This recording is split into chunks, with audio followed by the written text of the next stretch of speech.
પશ્ચિમ કચ્છ જિલ્લાના Jakhau marine police station વિસ્તારમાં થયેલી કોપર વાયર ચોરીના ગુનાનો ભેદ ઉકેલી લોકલ ક્રાઇમ બ્રાન્ચે 2 આરોપીઓને મુદ્દામાલ સાથે ઝડપી પાડ્યા છે. એલસીબીની ટીમ અબડાસા વિસ્તારમાં પેટ્રોલિંગમાં હતી. તે દરમિયાન સિંઘોડી મોટી ગામ નજીક ખાનગી બાતમી મળી હતી કે સુઝલોન કંપનીની પવનચક્કી નંબર V004માંથી અંદાજે 15 દિવસ પહેલા કોપર કેબલની ચોરી કરવામાં આવી હતી અને ચોરાયેલો માલ સીમ વિસ્તારમાં સંતાડવામાં આવ્યો હતો. બાતમીના આધારે પોલીસે તાત્કાલિક કાર્યવાહી હાથ ધરી હતી. દરમિયાન એક શખ્સ પોલીસને જોઈને ભાગી છૂટ્યો હતો, જ્યારે 2 આરોપીઓને સ્થળ પરથી ઝડપી પાડવામાં આવ્યા હતા.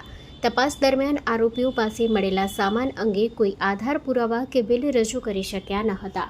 પોલીસે આરોપીઓ પાસેથી અંદાજે 150 કિલો કોપર કેબલ, જેની કિંમત ₹1.5 લાખ તથા GJ12AV 5442 નંબરનું છોટા હાથી વાહન સહિત કુલ ₹3.55 લાખનો મુદ્દામાલ કબજે કર્યો હતો. પકડાયેલ આરોપીમાં ભીખુભા કરસનજી જાડેજા અને મયુરસિંહ કીર્તિસિંહ જાડેજાનો સમાવેશ થાય છે, જ્યારે નરુભા તેજમલજી જાડેજા, નરેન્દ્રસિંહ ટિંકુ લધુભા જાડેજા અને અસીફ સિદ્દીક કુંભાર ફરાર હોવાનું સામે આવ્યું છે, જેમની શોધખોળ હાથ ધરાઈ છે.